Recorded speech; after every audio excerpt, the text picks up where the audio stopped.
So hi everyone, my name is Anne or Annie, and I did try and get out of this.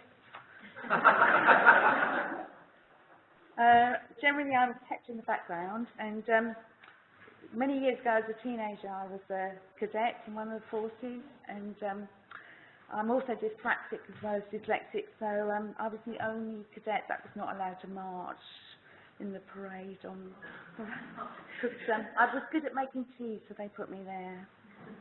So my history of sort of being on stage isn't good, so I'll try not to do anything horrendous.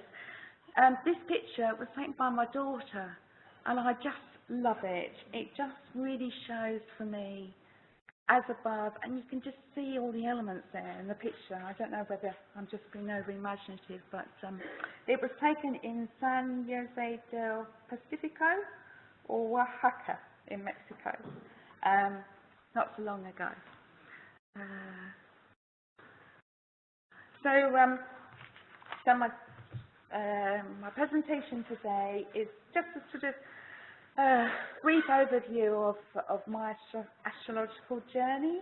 I've been studying it for 3.5 years, and as you can see, I've come to astrology quite late in life. So my learning experience is going to be quite different to those youngsters who come along with nice, more mobile brains than mine. I'm going to look at some of the challenges that I think might be facing astrology, and look at some of the positives, look at the age of Aquarius, and look ahead to the future and how the art might be used, what it might mean to individuals and the collective. So my first introduction to astrology, this was the day, the very moment I had my first ever proper encounter with astrology, and it was at the Astrological Lodge on the 15th of September 2014. Now in my natal chart, apart from Chiron, I have no air, and on this day there was lots of air, so it seemed a very positive thing to be doing, though I didn't realise it at the time. So the ascendant is, I can't remember, where's the ascendant? In Aquarius? Yeah. Sun is in Virgo, so sort of analytical studies. Moon is in Gemini. Jupiter is in Leo, but conjunct natal Uranus. So all very positive here.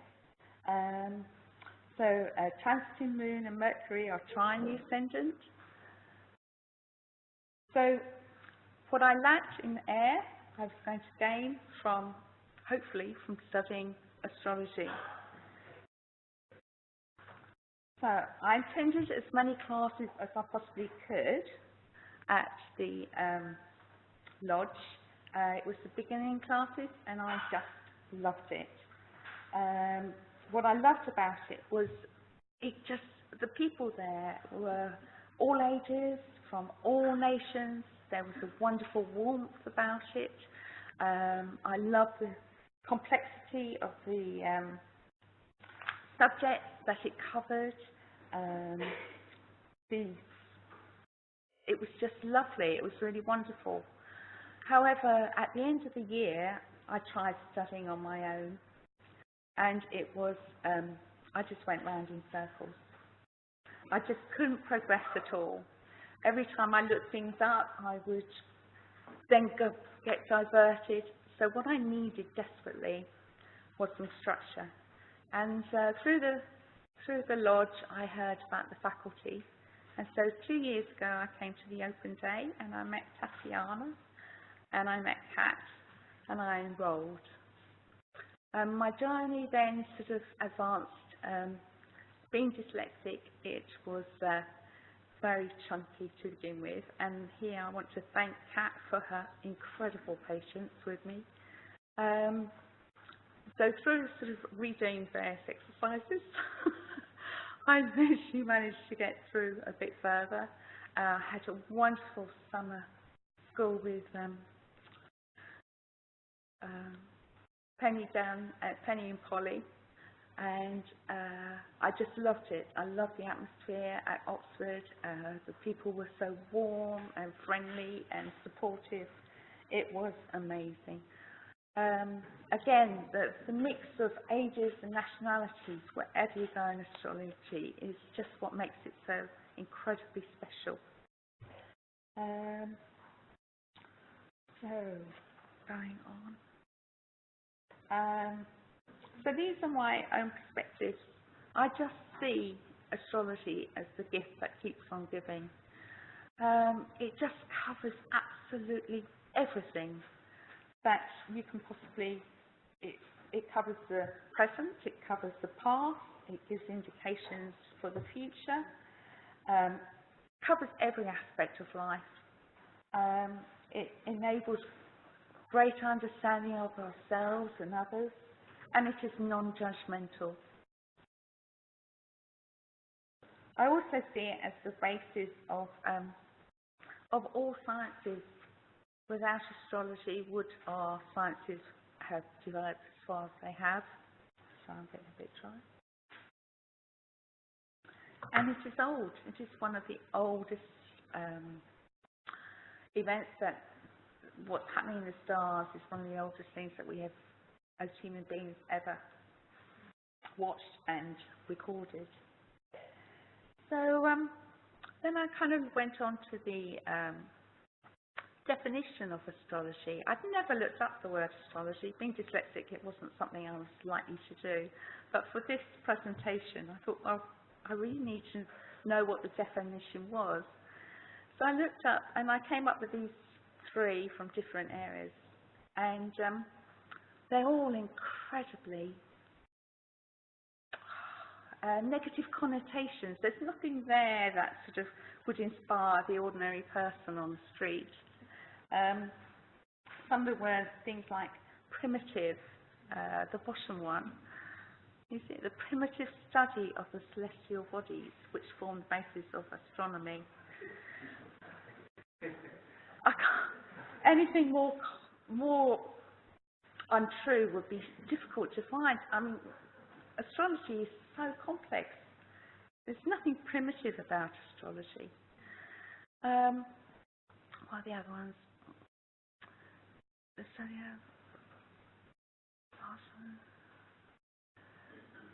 I'm just going to ask the audience here, what do you think of these definitions? Has anyone got any immediate thoughts from reading them yourselves?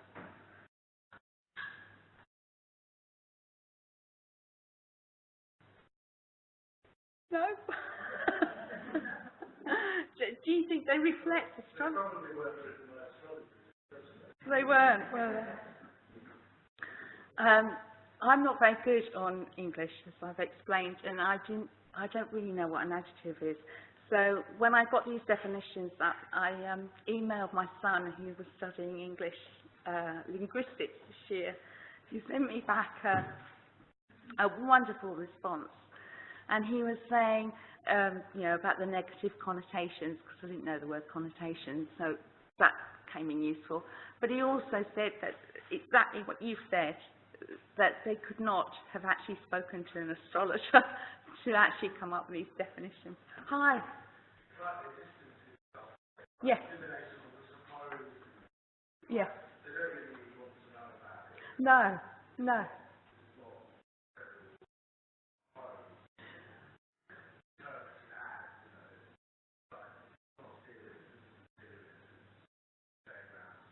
It is, isn't it? And it's derogatory, really, isn't it? Well, that's how it comes across to me. But if people's first introduction to astrology is the definition and the dictionaries, it is a challenge for us as astrologers, because before we go into any of the complexities of it, we need to explain that the definition isn't accurate, which I felt was quite a challenge. So the next picture, this is in Machu Picchu, and I had to get up. I was told to get up at be in the queue. He said, this was the person I put the tour with. You've got to be in the queue, he said, by about 3:45 to be up there for the sunrise. I thought he was kidding. Anyway, I got there at 4:20, and the queue was 3/4 of the way up the hill. and I got there just in time to take this picture. But you can see the sun rays, and there's no way all those rays are not hitting the Earth and having an effect on us. So I felt it was really quite a strong definition, just showing as above, as below. It's really hitting the ground. I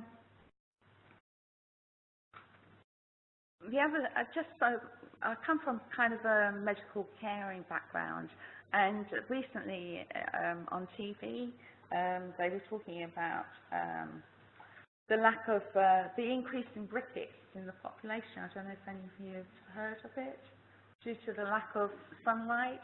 And we were so told now not to cover up, but to cover up to make sure we don't get it. But we need the sunlight. The sun gives us energy. It gives us vitamin D, which reduces the risk of rickets. We need to sort of be more realistic about the sun and just see, without the sun we wouldn't be here. We need it for food. There's no way that the sun does not affect us as human beings. The Earth as a whole, it's so important. And I've just written here, if you go to a supermarket on a sunny day, people are smiling and friendly in contrast to a wet and dreary day. So then I've looked at, so where are we now with supporting evidence? And I know these are quite old terms, but they were easier for me to use. So looking at the natural planetary influences of the sun and the solar activities, the moon, I guess nearly everyone agrees that they influence the tides and the shape of the Earth, and the movement of large bodies of water and mass. There's evidence emerging which our ancients would almost totally have recognised, that the Earth is a living system, and the research into the interconnectedness of living organisms on the food, such as the salmon spawning in Canada, fertilising the Earth and feeding the vegetation. And there was a programme on last year about, I think it was crabs in country over one side that were actually feeding the wildlife on the other side of the world. So everything is interconnected. I don't think we can isolate one, either insect or animal or creature. Everything will have, if one thing is affected, then everything else will become affected. So the next one is judicial, so looking at the biological circadian rhythms, vibrations, harmonics and midpoints. So I know we're only just coming back to using vibrations and harmonics and midpoints, but in fact there's been information regarding vibrations has been around for a while and is increasing.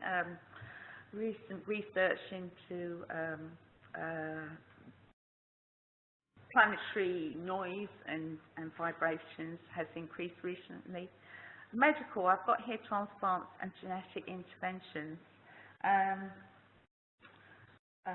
During the course, there is lots of research now, and this is one of the challenges that that I just thought of. Others can sort of add to it, but there is research to say that people who have had transplants, especially regarding heart transplants, their personalities change, and it may be that in the future, perhaps research into the astrological features that might show up in people's charts as to when they have the transplants and how that may be affecting their chart. On a personal level, I've actually met people long before the research came out, people who'd had kidney transplants. I've never actually met anyone with a heart transplant, but they reported to me that they had experienced personality changes and that their family and relatives and friends reported big changes in their personalities following transplants. So the future, with genetic interventions, I mean, we won't be looking at fetuses in the future who have got genes from 3 different people, perhaps even more. it's going to have an effect, and it may be something that astrologers need to be aware of, that the gene pool that we are born with isn't necessarily the one that we're going to continue with all the way through life. I've spent a lot of time of my life researching Piaget, Erikson's life stages, and Carl Jung, not so much, but my main thing has always been Maslow's hierarchy of need. And here, I don't know if I've missed out on something.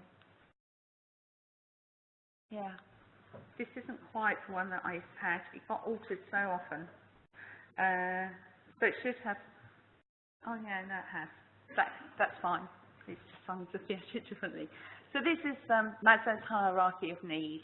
And being dyslexic, it was something I learnt when I was a teenager. And I learnt it at a similar time that I learnt first aid. And so for me, the first two layers are fundamental. And safety, because the first thing you do in first aid is to ensure that the person is safe before you then look at the airways and circulation. But it fits in really well with Carl Jung because, and in fact, some of the research that I read suggested that Carl Jung actually incorporated some of Maslow's hierarchy of need in some of his thoughts and research. So to really, so to reach self-actualization, which is one of our goals as astrologers, to help people reach the pinnacle of their potential, it's really making sure that perhaps assessing where they are on this hierarchy of need, and ensuring that we support people to actually meet their various levels. And in this uncertain world, with so many people becoming displaced, their immediate needs are going to be the lower levels before they'll be able to work their way up to the top. Anyone got any thoughts on this, on my hierarchy of needs, where I put in 5 elements to be at the bottom, and then I suggested that the northern hemisphere, but you could use other astrological indicators. Anyone got any thoughts to add to it, or do they think it doesn't fit?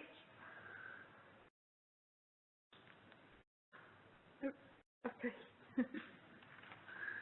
So the next one is the age. Oh. I don't know what's gone wrong here.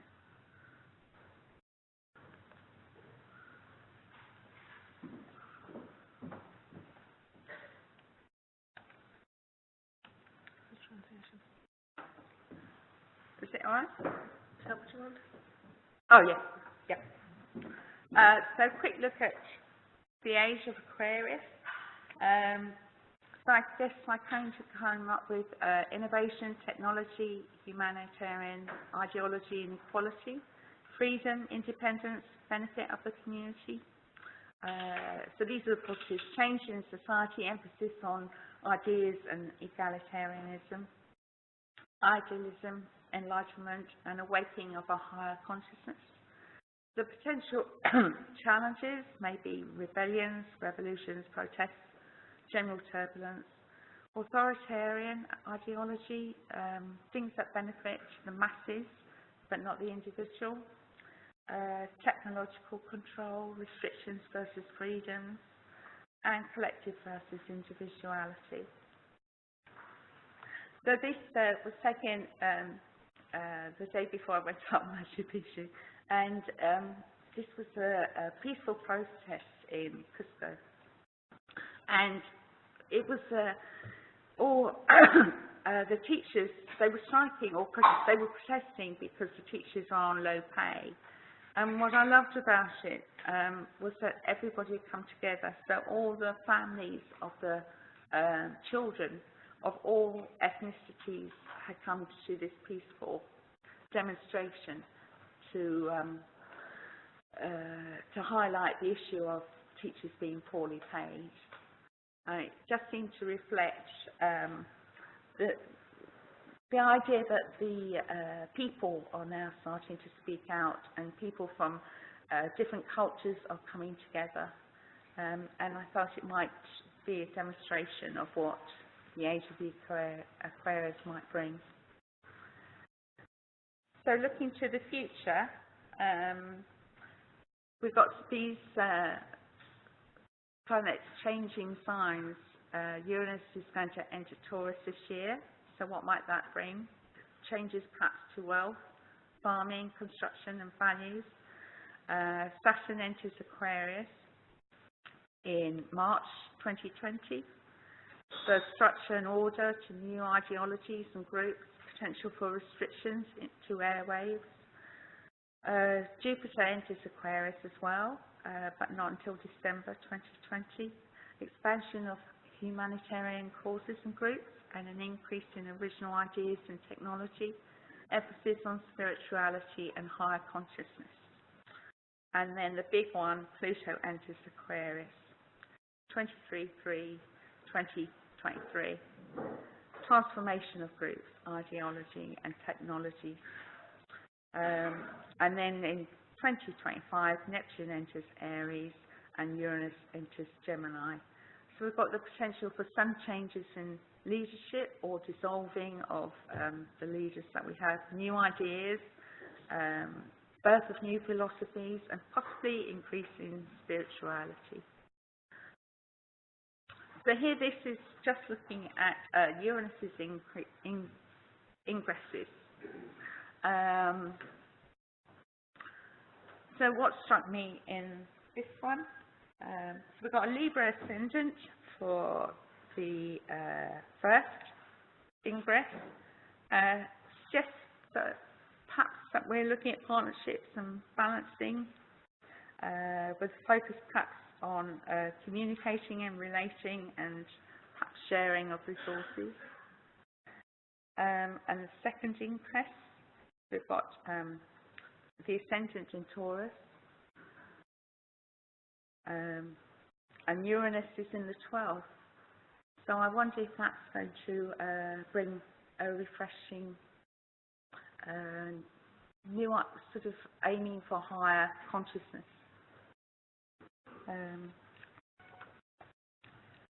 So I put here, suggest new beginnings of technology and ideas and values and commodities. Venus is in the 9th and is in mutual reception with Uranus in Aquarius.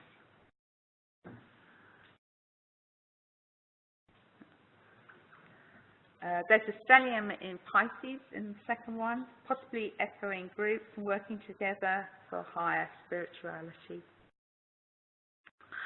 Then we've got Pluto. I've looked at Pluto's ingresses. The first one is quite, with a stellium in Aries. That's, I don't know if you, yeah, that's a pretty strong signature in the 9th house. So it certainly looks like new ideas, new cultures, new beginnings in relationships with foreign, perhaps ideologies. So it'll be interesting to see a rebirth, perhaps, of old, new life being given to old ideas and cultures. And then the third one, when Pluto makes his final ingress and stays for a long while. It kind of, the moon is in Cancer in the 4th house, 12th house, so perhaps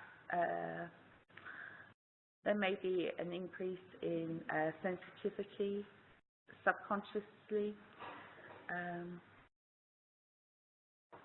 And Mars is opposite Pluto, so perhaps the individuality versus the collective in everyday life. Anybody got any other suggestions for this final Pluto ingress?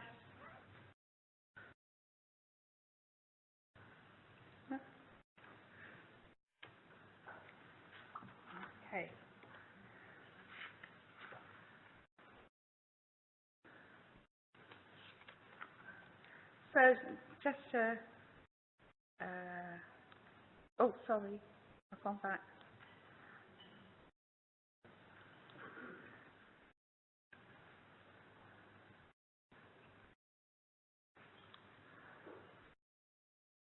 So just a summary, then the definition of astrology is often narrow and includes negative connotations. Astrology is thousands of years old and covers all areas of life. It could be suggested that astrology combined with astronomy possibly led to advances in all sciences that have followed. The observation of the cosmos, planetary movements and additional cosmic activity, including magnetic fields, waves, etc., are being incorporated more widely in scientific fields. The interconnectedness, Earth and all life and the cosmos is being discussed more openly. At the moment, perhaps it's unlikely that the scientific field will support astrology. However, it's almost certain that with technology, astrology is already being utilised, and this will increase in the future. Within recent discoveries, it's possible that harmonics and midpoints are likely to be explored in more detail. And future planetary transits suggest the potential for increased spirituality and higher consciousness, an increase in equality and a balancing of yin and yang. I just want to finish with just a little bit of synastry. Just 10 days ago, Stephen Hawking passed away. He was born on the 8th of January, and exactly 300 years after the death of Galileo. He died on the 14th of March, which happens to be Albert Einstein's birthday. And I'd heard it all on the news and then and read about it, and then I was wandering through Cambridge yesterday thinking there's got to be a third fact here. And I bumped into someone, a friend of mine in Cambridge, and I was saying, oh, are you busy in Cambridge at the moment? And he said, oh, you said yes, but next week it's Stephen Hawking's funeral. And I was telling him about, that Stephen Hawking's birthday was the other two facts. And I said, well, I wonder what the 31st might mean. And when I came back and looked it up, it was the day that Isaac Newton died. So just a bit of synastry there to end.